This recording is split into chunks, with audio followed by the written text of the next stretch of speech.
નમસ્કાર, મંતવ્ય ન્યૂઝમાં આપનું સ્વાગત છે। મેટ્રો 10 સાથે હું છું હિનલ। સુરતમાં હત્યાનો સિલસિલો યથાવત જોવા મળી રહ્યો છે। શહેરમાં હત્યાના બનાવો સમયાંતરે સામે આવી રહ્યા છે। છેલ્લા કેટલાક દિવસથી હત્યારાઓ બેફામ બન્યા હોવાથી શહેરમાં કાયદો અને વ્યવસ્થાની સ્થિતિ પર પણ અનેક સવાલ ઉભા થતા જોવા મળી રહ્યા છે। તો સુરતના ઉધના વિસ્તારમાં જાહેરમાં જ યુવકની ઘાતકી હત્યા કરવામાં આવી હતી।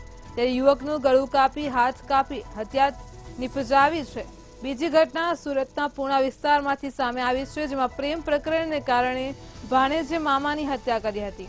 ત્રીજી ઘટના સુરતના ચોક બજાર વિસ્તારથી સામે આવી છે।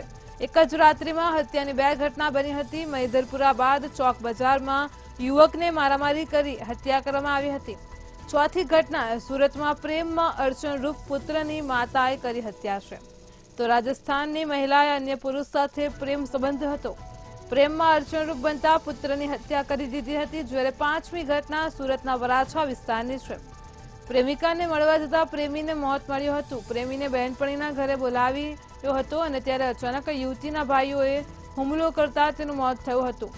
છઠ્ઠી ઘટના સુરતના લિંબાયતમાંથી સામે આવી હતી। મિત્રએ જ મિત્રનું ઢીમ ઢાળી દીધું હતું। બહેન સાથે પ્રેમ સંબંધ હોવાની શંકામાં હત્યા કરી હતી।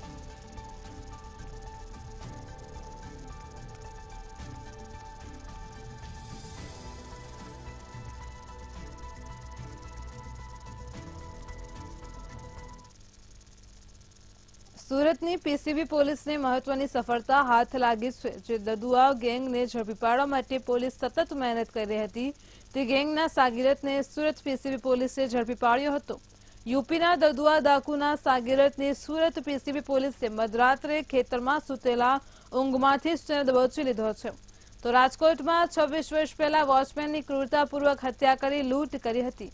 હાલ પોલીસે આરોપીની ધરપકડ કરી કાયદેસરની કાર્યવાહી હાથ ધરી છે।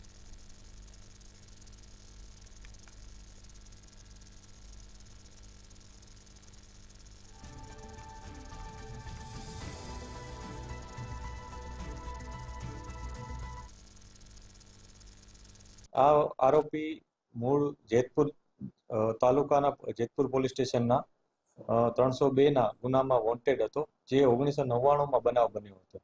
એટલે આશરે 26 વર્ષ બાદ આ આરોપીની પોલીસે ધરપકડ કરી છે। આ આરોપી અગાઉ જેતપુર તાલુકામાં જે ગુનો કર્યો હતો, જેમાં એણે અને એના મિત્રોએ સાથે મળીને એક કારખાનામાં લૂંટ કરી હતી અને સાથે ત્યાં એક જે વોચમેન હતો તેને હાથ પગ બાંધી દીધા હતા અને તેને મૃત્યુ નિપજાવ્યું હતું। અમદાવાદના બોપલ આંબલી વિસ્તારમાં ઘરફોડ ચોરી કરતી ગેંગને પોલીસે ઝડપી પાડી છે। તો ઘરફોડ ચોરી કરતી આ ટોળકીએ નિવૃત્ત દંપતીના બંગલામાંથી 6 લાખની મતાની ચોરી કરી હતી। ત્યાંથી ચોર ફરાર થઈ ગયા હતા। તો ક્રાઇમ બ્રાન્ચે ઘરફોડ ચોરી કરતી ટોળકીના 2 આરોપીઓને ઝડપી પાડવામાં સફળતા મેળવી છે, અને જેમાં આરોપી અનિલ વાઘેલ અને સુરેશ મકવાણાની ધરપકડ કરવામાં આવી છે। તો પોલીસે સોના ચાંદીના દાગીના અને રોકડ રકમ સહિતનો મુદ્દામાલ જપ્ત કર્યો છે। હાલ ક્રાઇમ બ્રાન્ચે વધુ ગુનાના ભેદ ઉકેલવા માટે તપાસ હાથ ધરી છે।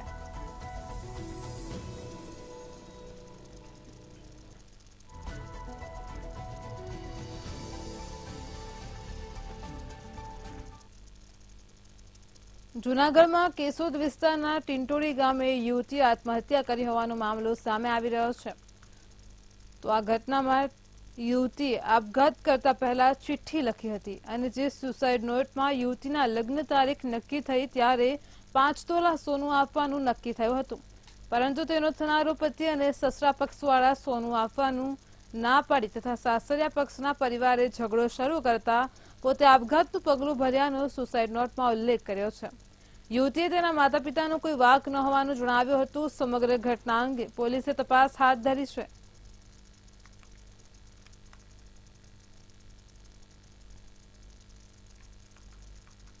ગાંધીનગર સાયબર ક્રાઇમને ઓનલાઈન છેતરપિંડીના વધતા કિસ્સા સામે મોટી સફળતા મળી છે। ઓનલાઈન છેતરપિંડીના વધતા ઉપદ્રવને નાથવા માટે સાયબર ક્રાઇમ ગાંધીનગર પોલીસ દ્વારા કડક કાર્યવાહી કરવામાં આવી હતી। અમદાવાદના નારણપુરમાં રહેતા નારણ ધોબીના ખાતાની તપાસ કરતા છેલ્લા 4 મહિનામાં ટૂંકા સમયમાં આ વ્યક્તિએ 10 કરોડ 91 લાખ રૂપિયાથી વધુ નાણાકીય વ્યવહાર કર્યો હોવાનું સામે આવ્યું। આરોપીએ અલગ અલગ 9 બેંકોમાં ખાતા ખોલાવ્યા હોવાનું પણ બહાર આવ્યું છે। ત્યારે પોલીસે કરેલા ક્રાઇમની ઘટનામાં 71.89 લાખથી વધુની રકમ સાથે એક વ્યક્તિની અટકાયત કરી કડક કાર્યવાહી હાથ ધરેલ છે।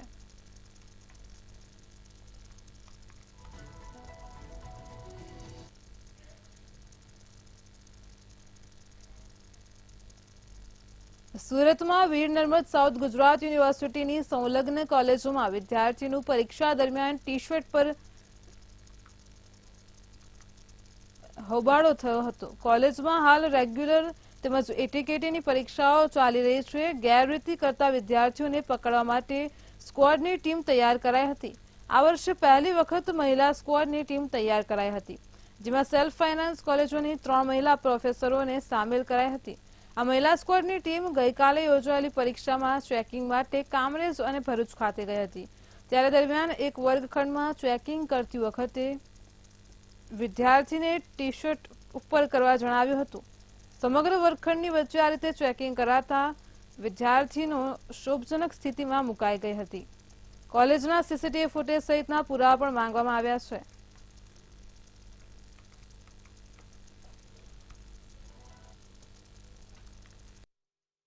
મહિલા સ્ક્વોડ દ્વારા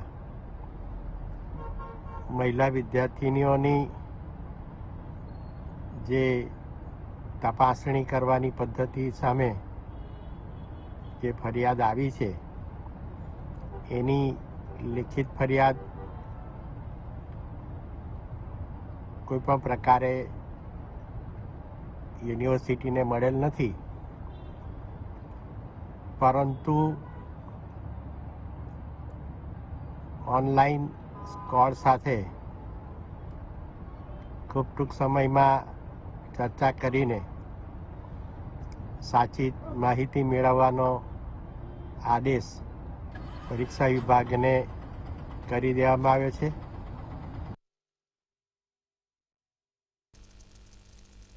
લોકસભા ચૂંટણી પહેલા કોંગ્રેસને સૌથી મોટો ઝટકો લાગ્યો છે। કોંગ્રેસના નેતા રોહન ગુપ્તા ભાજપમાં જોડાયા છે। આ અગાઉ 22 માર્ચે રોહન ગુપ્તાએ કોંગ્રેસમાંથી રાજીનામું આપ્યું હતું। રોહન ગુપ્તાએ લોકસભા ચૂંટણી લડવાનો ઇનકાર પણ કર્યો હતો। અમદાવાદ પૂર્વ બેઠક પરથી કોંગ્રેસે રોહન ગુપ્તાને ઉમેદવાર બનાવ્યા હતા। જાહેરાત થયા બાદ ચૂંટણી લડવાનો ઇનકાર કરી કોંગ્રેસમાંથી રાજીનામું આપ્યું હતું। તો ગુજરાત કોંગ્રેસને અત્યાર સુધીનો સૌથી મોટો ફટકો પડ્યો છે। રોહન ગુપ્તા દિલ્હીમાં ભાજપના મુખ્ય કાર્યાલય પહોંચ્યા। રોહન ગુપ્તાએ ભાજપના દિગ્ગજ નેતા હરદીપસિંહ પુરીના હસ્તે કેસરિયા ધારણ કર્યા છે।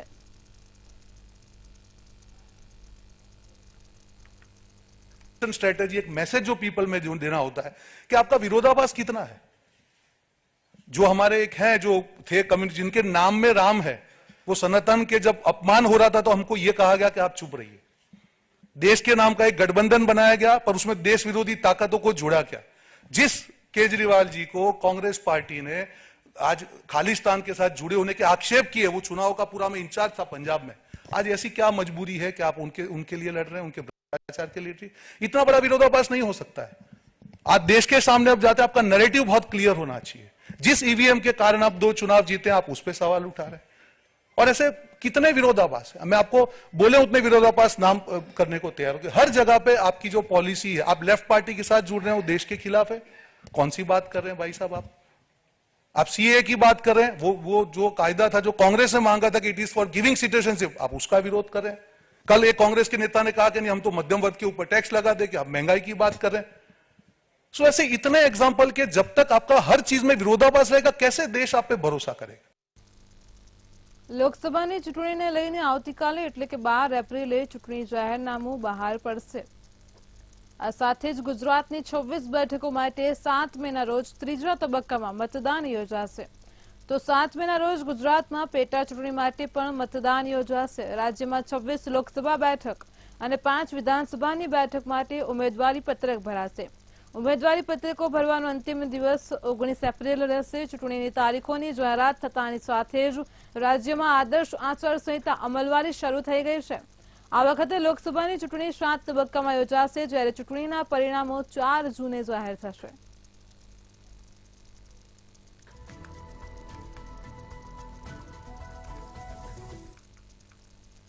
અમદાવાદમાં આવેલી હોટલ અને રેસ્ટોરન્ટમાંથી અવારનવાર જીવાત નીકળવાના કિસ્સા સામે આવતા હોય છે. ત્યારે શહેરના વધુ એક જાણીતા કેફેમાં ગ્રાહકને વેજના બદલે નોનવેજ પીરસવામાં આવતા હોબાળો મચી ગયો હતો. ગુલબાઈ ટેકરા પાસેના મોકા કેફેની ઘટના સામે આવી છે. ગ્રાહકોએ વેજ બર્ગરનો ઓર્ડર આપ્યો હતો, પરંતુ તેની જગ્યાએ તેમને નોનવેજ પેટીસવાળો બર્ગર અપાતા હોબાળો મચી ગયો છે. આ સમગ્ર મામલે જાણ થતાં જ ગ્રાહકે કેફેના મેનેજરને ફરિયાદ કરી હતી, પરંતુ કોઈ રજૂઆત ન સાંભળી અને જેથી ગ્રાહકે આ સમગ્ર ઘટના અંગે એએમસીને ફરિયાદ કરી છે. અમદાવાદના પ્રતિષ્ઠિત કેફે મોકે કેફેમાં જે બનાવ બન્યો છે, ગુજરાતી જે લોકો હતા તે લોકો નાસ્તો કરવા આવ્યા હતા અને સાથે જ જે લોકો વેજીટેરિયન હતા તો તે લોકોને વેજીટેરિયન લોકોને નોનવેજ બર્ગર છે તે નોનવેજ બર્ગર આપવામાં આવ્યું છે. સીધા દ્રશ્યો જોઈ શકાય છે કે આ મોકા જે કેફે છે તે હાલ અમદાવાદના ગુલબાઈ ટેકરા ખાતે આવેલું છે અને સાથે જ જો વાત કરવામાં આવે તો લોકો છે તે લોકો ત્યાં આગળ નાસ્તો કરવા માટે આવતા હોય છે, પરંતુ જે પ્રમાણે જે વેજીટેરિયન લોકો છે તે વેજીટેરિયન લોકોને નોનવેજ બર્ગર છે તે નોનવેજ બર્ગર આપવામાં આવ્યું હતું. આપણી સાથે ગ્રાહક છે. બેન, તમે અહીંયા આવ્યા હતા, તમને નોનવેજ પીરસવામાં આવ્યું, શું કહેશો? પહેલી પ્રતિક્રિયા. હવે અમે છે ને અહીંયા પરમ દિવસે રાતે નવરાત્રિના પહેલા દિવસે અહીંયા મોકા કેફે છે ગુલબાઈ ટેકરા પર, ત્યાં આવ્યા હતા. ત્યાં વેજ બર્ગર ઓર્ડર કર્યા હતા મારી બહેન અને મારી ફ્રેન્ડે. તો અચાનકથી એ લોકોને રિયલાઇઝ થયું કે ભાઈ આ તો વેજ બર્ગર જેવું જરાય છે નહીં, આમાં ચિકન જેવો સ્વાદ છે. તો અમે સ્ટાફને બોલાવ્યું. સ્ટાફ થોડા આશ્ચર્યચકિત થઈ ગયા હતા કે આ કદાચ ચિકન જેવું હોઈ શકે છે. તો એમને સ્મેલ કરીને જોયું તો કે હા કદાચ ચિકન છે. તો મેં એમને કીધું કે તમારા શેફને બોલાવો. તો એ લોકો અંદર ગયા, 10 મિનિટ સુધી આવ્યા નહીં. તો અમે બધા અંદર ગયા. તો ત્યારે અચાનક મારા ખ્યાલથી એ લોકોએ આમ બધાએ ભેગા મળીને નક્કી કરી લીધું કે આ છોકરીઓને આપણે સમજાવી દઈએ કે આ વેજ જ હતું અને એમને બીજું કંઈક આપી દઈએ આપણે. તો અમે ગયા તો એમને કહે છે કે ના, સોસના કારણે તમને એવું લાગે છે. તો મેં કીધું એવું હોઈ જ ના શકે, એવું પોસિબલ જ નથી, કેમ કે અમે જોયું સ્મેલ બી આવે છે. તો અમે કીધું કે ભાઈ તમે વેજ પેટી ફરીથી લઈ આવો અમારા માટે સેમ બર્ગરની. અને જ્યારે આવ્યું ત્યારે અમને ખબર પડી ગઈ કે આ નોન વેજ જ હતું. બિલકુલથી આપ પણ એ દિવસે અહીંયા હતા. તમારું શું કહેવું છે કે જે પ્રમાણે આપ ગુજરાતી છો, નોનવેજ ખાવ છો, નથી ખાતા અને આપને પીરસવામાં આવ્યું, આપની શું પ્રતિક્રિયા? આઈ થિંક કોઈની બી ચોઇસ હોય કે નોનવેજ ખાવું કે ના ખાવું, વેજીટેરિયન રહેવું કે ના રહેવું.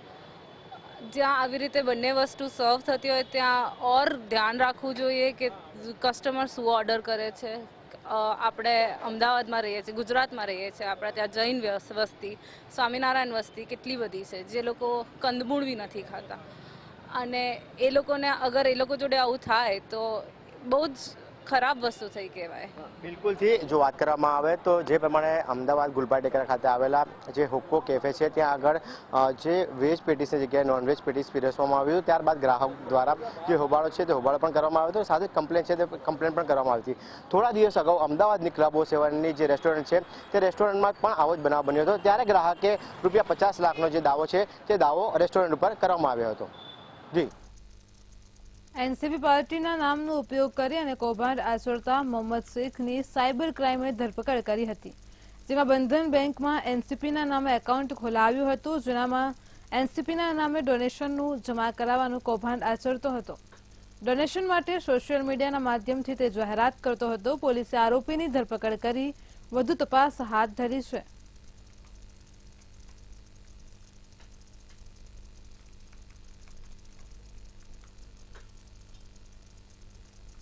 લોકશાહીના મહાપર્વમાં સતાયુ નજીક પહોંચેલા વયોવૃદ્ધ પણ મતદાન કરવા માટે ઉત્સાહિત છે. એટલું જ નહીં, તમામ ચૂંટણીઓનું અત્યાર સુધી મતદાન પણ કરી ચૂક્યા છે.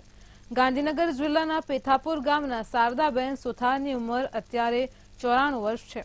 ત્યારે શારદાબા પણ આ લોકસભાની ચૂંટણીમાં મતદાન કરવા માટે એટલા જ ઉત્સાહી બન્યા છે.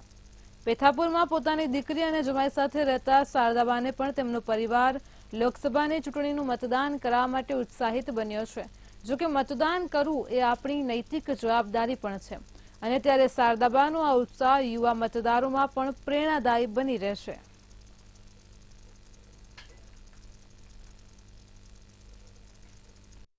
હવે મારા સાસુ મારા ઘરે રહે છે હાલમાં. એમની ઉંમર 85 વર્ષની ઉપર થઈ ગઈ, 100 વર્ષની આસપાસની ઉંમર છે.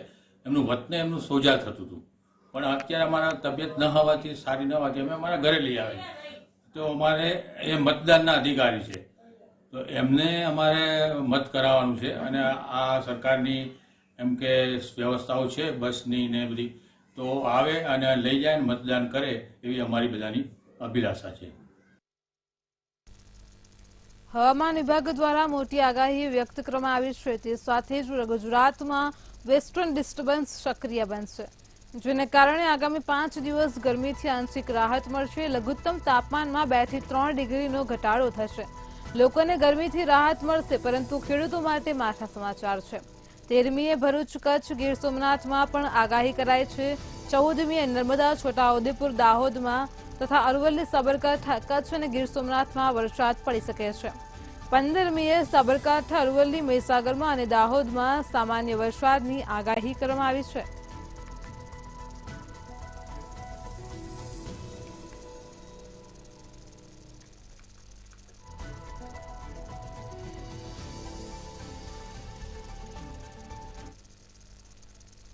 ભાવનગરના વડવા વિસ્તારમાં 2 જૂથ વચ્ચે મારામારી થયાની ઘટના સામે આવી છે, જેમાં સામાન્ય બાબતો જેવી કે ઘર પાસે ગાડી મૂકવા બાબતે મારામારી થઈ હતી. 4 જેટલા ઇસમોએ બીજા જૂથ પર હુમલો કરતા 2 વ્યક્તિઓને ઈજા થઈ હતી. ઈજાગ્રસ્ત લોકોને સારવાર અર્થે સરટી હોસ્પિટલ ખાતે ખસેડાયા છે.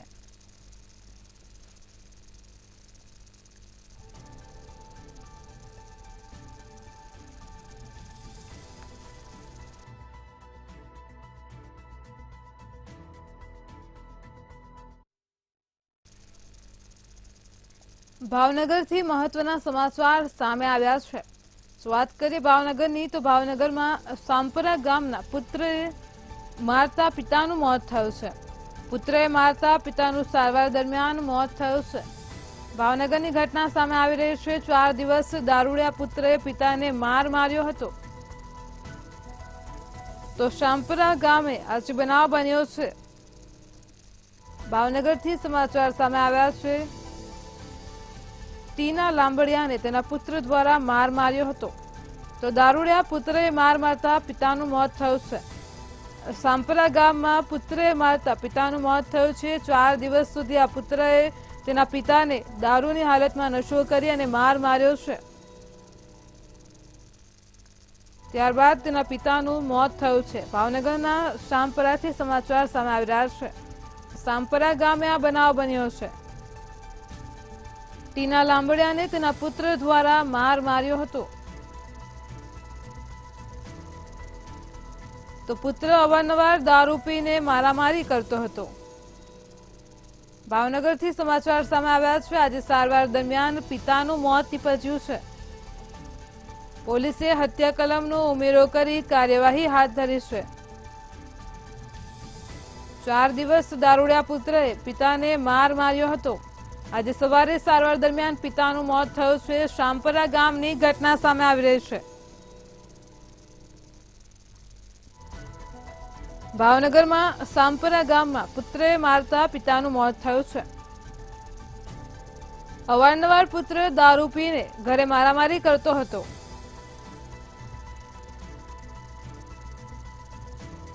તો આજ મુદ્દે અમારી સાથે સંવાદદાતા હિરેન ચૌહાણ ફોન લાઈન પર જોડાઈ ગયા છે.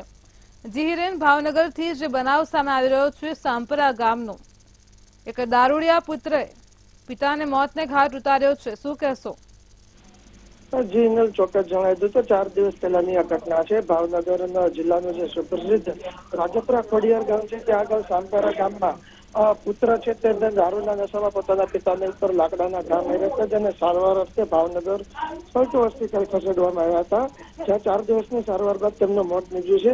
હાલ જે પુત્ર છે તે દારૂડિયો હતો અને અવારનવાર ઘરમાં ઝઘડા થતા હતા, જેને લઈને ઉગ્ર બનેલા પુત્રએ પિતા ઉપર જે રીતના જીવલેણ હુમલો કર્યો હતો અને સારવાર દરમિયાન મોત નીપજ્યા બાદ વર્તેજ પોલીસે પુત્ર વિરુદ્ધમાં હત્યાનો ગુનો દાખલ કરીને વધુ કાર્યવાહી હાથ ધરી છે. જી હિરેન, 4 દિવસ બાદ પિતાનું મોત થયું છે, એટલે આપણે વિચારવા જેવી બાબત છે કે પુત્ર કઈ રીતની ઘટના ઘટ્યું હતું, કઈ રીતની દરરોજ મારામારી કરતો હતો કે જે દરમિયાન તેનો પરિવાર પણ તેના પર કોઈ જ જાતની એક્શન નહોતું લેતું.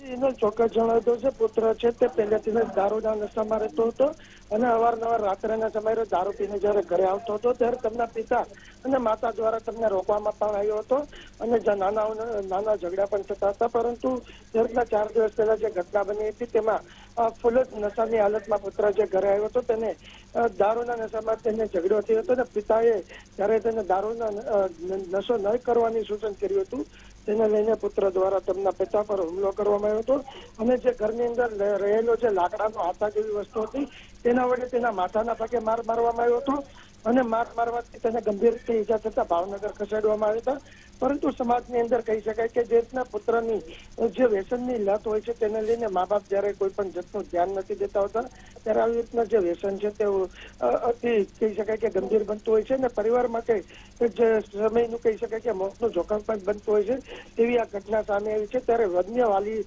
માતા પિતાઓને પણ આ કિસ્સો છે તે લાલ બત્તી સમાન છે. ત્યારે હાલ તો જે પુત્ર છે તે પોલીસ પકડમાં છે અને પોલીસે હાલ પુત્રને 302 ની કલમ હેઠળ અટકાયત કરીને વધુ કાર્યવાહી હાથ ધરી છે. જી હિરેન, સમગ્ર માહિતી બદલ આભાર.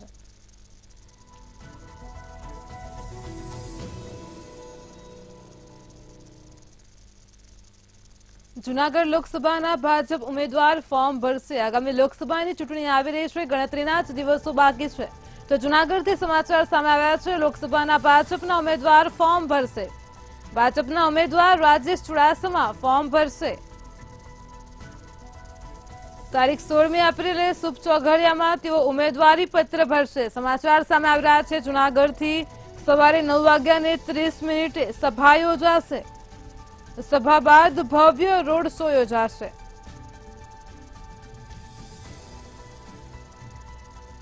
તો જૂનાગઢથી સમાચાર સામે આવ્યા છે. લોકસભાના ભાજપના ઉમેદવાર આગામી 16 એપ્રિલે તેમનું ઉમેદવારી પત્ર ભરશે. ભાજપના ઉમેદવાર રાજેશ ચુડાસમા ફોર્મ ભરશે. તારીખ 16મી એપ્રિલે શુભ ચોઘડિયામાં તેઓ ઉમેદવારી પત્ર ભરશે. સવારે 9:30 સભા યોજાશે અને આ સભા બાદ ભવ્ય રોડ શોનું પણ આયોજન કરાયું છે. તો જૂનાગઢથી સમાચાર સામે આવી રહ્યા છે. લોકસભાના ભાજપના ઉમેદવાર હવે ફોર્મ ભરશે. તો આગામી સમયમાં 16 એપ્રિલે સભાનું પણ આયોજન કરાયું છે. ત્યારબાદ ભવ્ય રોડ શો પણ યોજાશે. શુભ ચોઘડિયું જોઈને તેઓ ઉમેદવારી પત્ર ભરશે. સવારે 9:30 સભાનું આયોજન કરાયું છે. તો જૂનાગઢથી સમાચાર સામે આવી રહ્યા છે.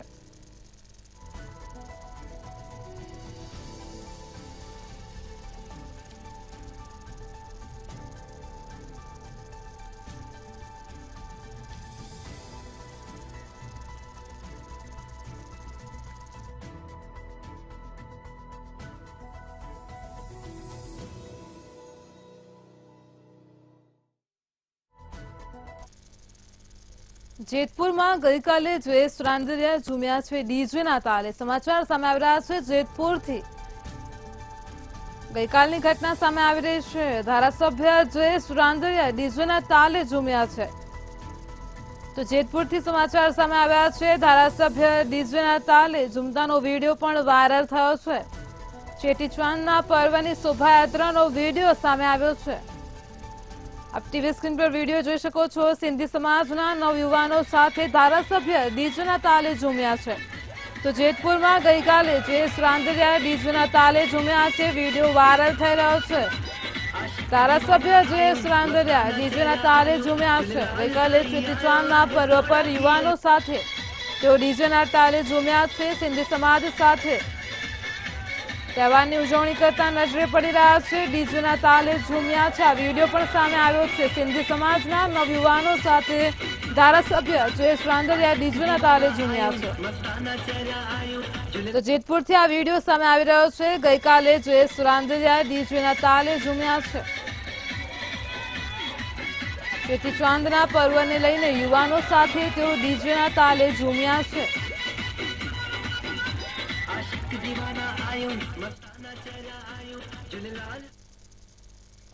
મેટ્રો 10 માં હાલ આટલું જ. વધુ સમાચાર માટે જોતા રહો મંતવ્ય ન્યૂઝ. નમસ્કાર.